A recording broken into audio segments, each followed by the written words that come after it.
Camarades guitaristes, bonjour. Aujourd'hui, je vais vous apprendre à flinguer un Marshall Super Lead 100 watts. Ça peut toujours servir dans la vie. Alors, comment les flinguer? C'est un YouTuber qui s'appelle Alors, attendez. HP 42, EYTSHPI 42, qui m'a donné l'idée de faire cette vidéo. Il a cramé son... Alors lui, c'est un JMP 50 watts qui a été modé, qu'il a branché sur une OXbox ou une Frayette, je ne sais plus. De toute façon, il y en a plusieurs. Et il a tout mis à 10. Et puis il jouait sympathiquement avec une belle distorsion, sauf que l'ampli a cramé. Et il a consulté plusieurs dépanneurs compagnons sur rue dans son coin. Et lui ont tous dit, il ne faut pas faire ça. Ces amplis-là ne sont pas faits pour fonctionner à 10, surtout sur un atténuateur, genre OXbox ou Frayette. On a une marque française aussi qui fait ça, je ne sais même plus le nom. Bref. Ah oui, mais alors, on va me dire, c'est fait pour quand même. Alors, c'est fait pour sans être fait pour. Je vais vous démontrer par la mesure qu'en fait, ce genre de choses est extrêmement destructrice pour les amplis. Et je ne parle pas seulement des atténuateurs. Je parle aussi de jouer à fond avec ces amplis-là, à 10, à fond, avec un overdrive devant, etc. Vous êtes quasiment sûr de le faire cramer. Alors, j'ai vu dans les commentaires sur la vidéo de ce gars qu'il y a des gens qui disent « Oui, mais moi, je joue du Led Zeppelin, je joue extrêmement fort, et puis j'ai jamais cramé mon ampli. » Tant mieux.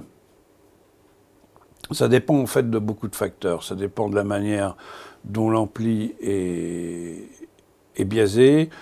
Ça dépend des lampes, ça dépend de ce qu'on met devant aussi. Ça dépend de beaucoup de choses. Pourquoi on tape dedans, surtout les gens qui ont des Marshall, parce que les gens qui ont des Fender sont des gens beaucoup plus civilisés. Ça va plaire. Parce qu'on aime faire saturer l'ampli de puissance.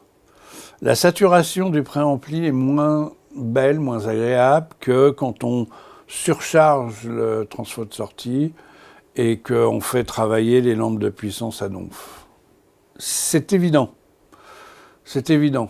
Moi aussi, j'aime ça. Le problème, c'est que, et c'est ce qu'explique les techniciens qui ont conseillé HP 42, c'est que ces amplis-là sont mesurés à 100 watts clean. Et je vais vous le montrer. Quand vous commencez à saturer, à le pousser en mode saturation, vous dépassez les 100 watts. C'est là où on prend des risques. C'est là où il y a quelque chose de paradoxal, si vous voulez, dans l'utilisation de ces amplis, c'est qu'on veut absolument la belle saturation des lampes de puissance. Mais vous allez voir que c'est pas si simple que ça, et c'est extrêmement destructeur pour les amplis. Je prends cet ampli-là, c'est l'ampli Halloween, vous l'avez déjà vu, c'est l'ampli orange. J'ai refait des vidéos parce qu'il est toujours en panne en fait. Il va falloir probablement changer le transfo de sortie. J'en suis pas encore sûr parce que moi je constate pas la panne, mais le propos de cette vidéo c'est pas la panne de cet ampli-là. Je vais faire une vidéo à part parce que sur banc il marche. Ce que je veux vous montrer, c'est que on arrive à des puissances absolument démentielles pour avoir de la saturation. Et qui sont bien au-delà des caractéristiques des Marshall, des Super Lead 100 watts. J'ai mis une résistance de 8 ohms en sortie pour simuler un HP 8 ohms comme un simulateur, un atténuateur de puissance, genre Fryette ou Xbox. J'attaque au générateur avec 800 millivolts pic à pic. Une guitare peut fournir plus, peut fournir moins. On se met là, de toute façon le but c'est pas de faire saturer le préampli, c'est de faire saturer l'ampli de puissance. Donc je me suis mis à un niveau qui va me permettre de voir la saturation de l'ampli de puissance sans être perturbé par la saturation du préampli. Je vous mets une petite image de l'oscillogramme. Donc sur l'oscillogramme, la trace violette, c'est la trace du signal que j'envoie en 800 millivolts pic à pic. Et la trace jaune, c'est ce qui va sortir directement pris sur la sortie de l'ampli, la sortie de puissance de l'ampli. J'attaque. Alors vous savez que pour calculer la puissance d'un ampli, en sortie, c'est U2 sur R. P égale U2 sur R. On va s'amuser à aller titiller la saturation de l'ampli de puissance. Je vous mets aussi la mesure du courant de repos.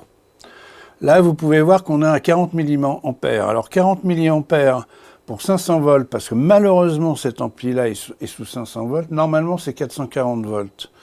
Mais cet ampli, le transfo a été changé. Puis il n'y a d'ailleurs plus de sélection de tension, on ne sait pas ce que c'est comme transfo, c'est pas un transfo Marshall. Et on se retrouve avec 500 volts. Hein, Donc ça compte aussi, mais ça ne va pas influencer la mesure. C'est pareil pour un Marshall qui a 440 volts. Hein. De toute façon, ça dépend énormément du réglage du bias, et là le bias est au minimum. Et au minimum, vous voyez, je suis quand même hot, c'est-à-dire à 40 mA. Donc on va dire qu'on est face à un ampli Marshall normal, biaisé assez fort. J'ouvre le volume et je monte jusqu'à la saturation. Alors là, vous voyez que là, hop, on commence, allez, on va dire que là, on commence à saturer. C'est-à-dire qu'on écrase les pointes. On est à 34 volts RMS, ok? Et je ne sais pas si vous voyez le courant de repos, on est bien au-delà des 100 mA, c'est énorme. D'accord? On fait notre petit calcul. J'ai dit combien, merde? J'ai dit 34 volts. 34 au carré, divisé par 8, puisque mon haut-parleur fait 8 ohms, en l'occurrence ma résistance. On est, vous tenez là, à la table, on est à 144 watts. OK? Pour un ampli qui est censé ne sortir que 100 watts. Ça veut dire que quand vous allez chercher la distorsion,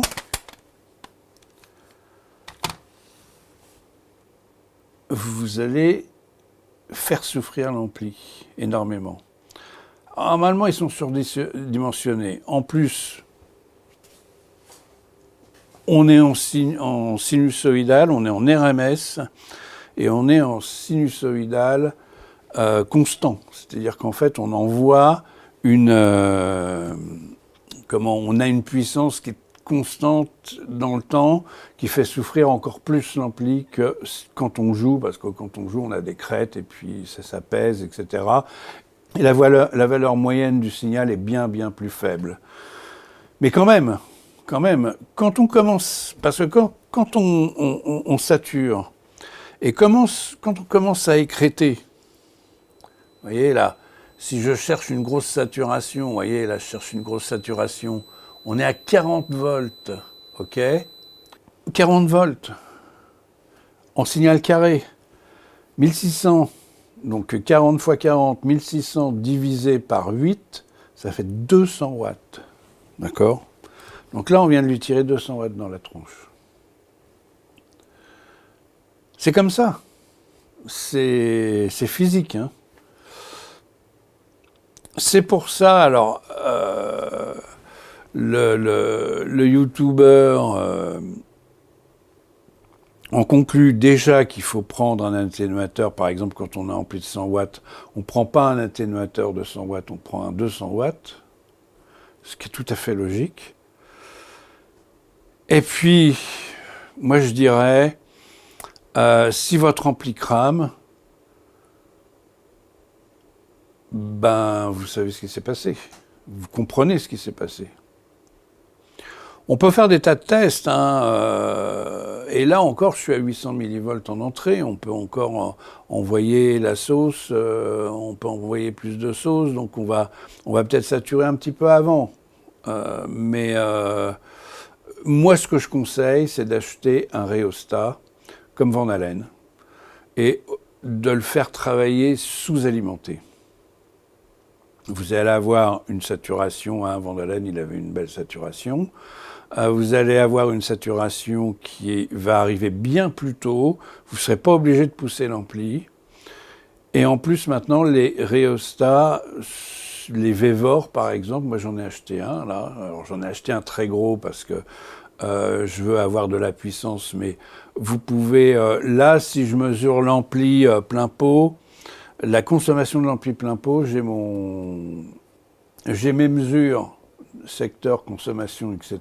ici, de l'ampli. Par exemple, je vais le faire... on est à 1,9 ampères et on est à 344 VA, 344 watts. En VA, vous prenez un 500 VA et ça va, quoi. Et il a un rhéostat à 500 VA. Je ne sais plus combien ça coûte, mais c'est dans les 45-70 €, quoi. C'est pas dramatique. Puis en plus, vous n'allez pas vous exploser les oreilles. Si vous jouez sur haut-parleur. Puis si vous jouez sur atténuateur, ben, l'atténuateur vous dira merci, votre ampli vous dira merci aussi. Donc voilà. On peut faire plein de tests, hein, à différentes fréquences, etc. On tourne toujours un peu en rond. C'est-à-dire que les amplis sont donnés. Les Marshall, et on le voit bien, hein, tenez, je vais me mettre à 100 watts, pile poil. Alors, j'augmente. Alors, 100 watts, c'est à peu près 28 volts. Hein. Allez, 28 volts. Là, je suis à 100 watts. Vous voyez déjà que le courant de repos, il est pas mal. 28 volts. 28 volts au carré divisé par 8. On est à 98 watts. D'accord ? 98 watts au volume, là, je suis à 2.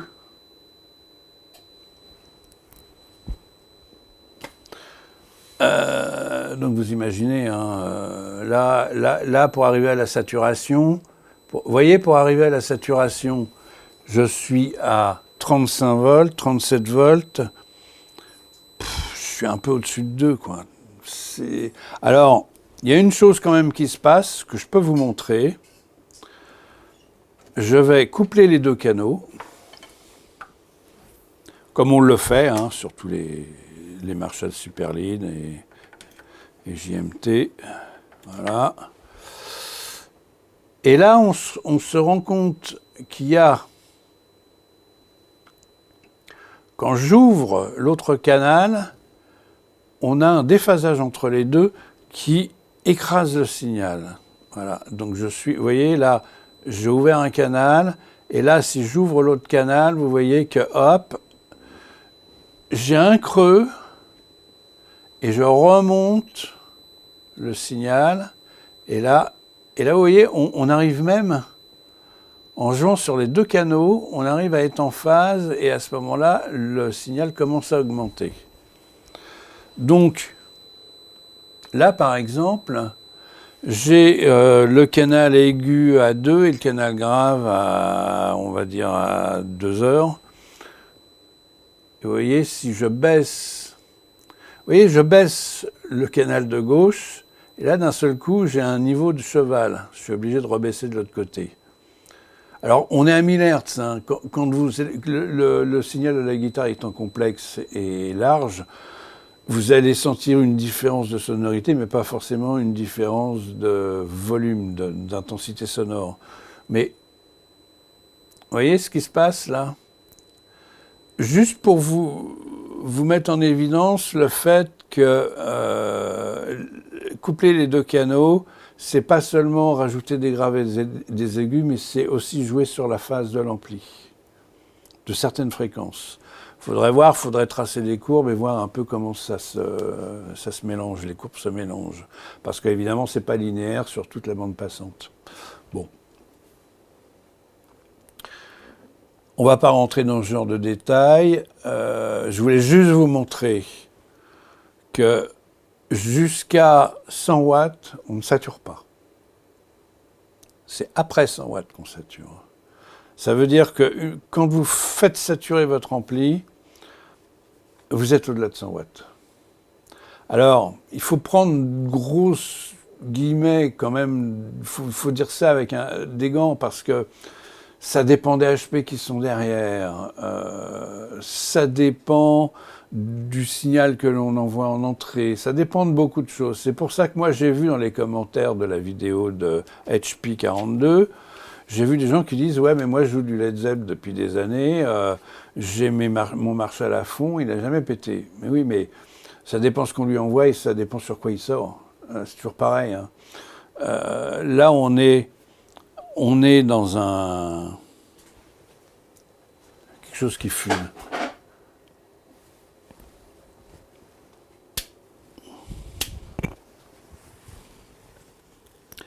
Ah, c'est le fil qui touche la lampe. C'était juste le fil de mon biasmètre qui touchait la lampe, et les lampes chauffent beaucoup là. C'est pareil, tiens, bah voilà. Les lampes, elles morflent. Là, vous avez vu à combien on montait là en milliampères là? On monte au-delà de 100, je peux même pas le mesurer avec mon truc. On pourrait s'amuser à faire des tas de mesures sur toute la bande passante, etc., pour montrer que les amplis souffrent à ces puissances-là. Je reviens à la remarque du gars qui disait « mais moi j'ai jamais eu de problème », mais je pense qu'il y a des tas de gens qui n'ont jamais eu de problème. Donc, donc ça dépend du contexte. Ça dépend des HP, ça dépend de ce qu'on lui envoie, ça dépend de comment il est biaisé, ça dépend des lampes, ça dépend de beaucoup de choses. Hein. Donc on peut pas tirer des conclusions, il faut simplement savoir que quand on pousse un ampli à fond comme ça, on le fait souffrir forcément, et on fait souffrir les lampes, on va bouffer de la lampe beaucoup. Donc moi ce que je conseille vraiment, c'est de prendre un rhéostat et de sous-alimenter l'ampli pour préserver le matériel, quoi, tout simplement. Hein. C'est pas pour rien que les groupes dans les années 70, ils avaient plusieurs Marshall stackés les uns sur les autres. Hein. C'était pas pour faire plus de bruit, c'était des spares. Jeff Beck, je sais pas si vous avez vu les enchères. À Jeff Beck, il y avait un rack de 3 Marshall qui était vendu, il en avait 3. Mais il jouait que sur un. Et puis les autres, c'était en spare. Si jamais le premier tombait en panne, les autres on pouvait brancher les autres. Quoi. Donc tout ça, c'est pas une science exacte, mais faites gaffe à vos amplis. Puis faites gaffe à vos oreilles aussi, hein, parce que quand on joue à donf avec un Marshall, bon. Mais c'est valable aussi pour les 50 watts, c'est valable pour les 30 watts, c'est valable pour tous les amplis. Alors, c'est pour ça ils sont toujours un peu surdimensionnés, hein. Les transfos sont assez costauds, tout est assez costaud.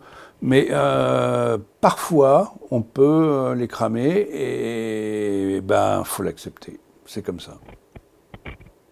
Voilà, petite vidéo très courte. Vous avez vu, hein, c'est sans appel. Allez, salut!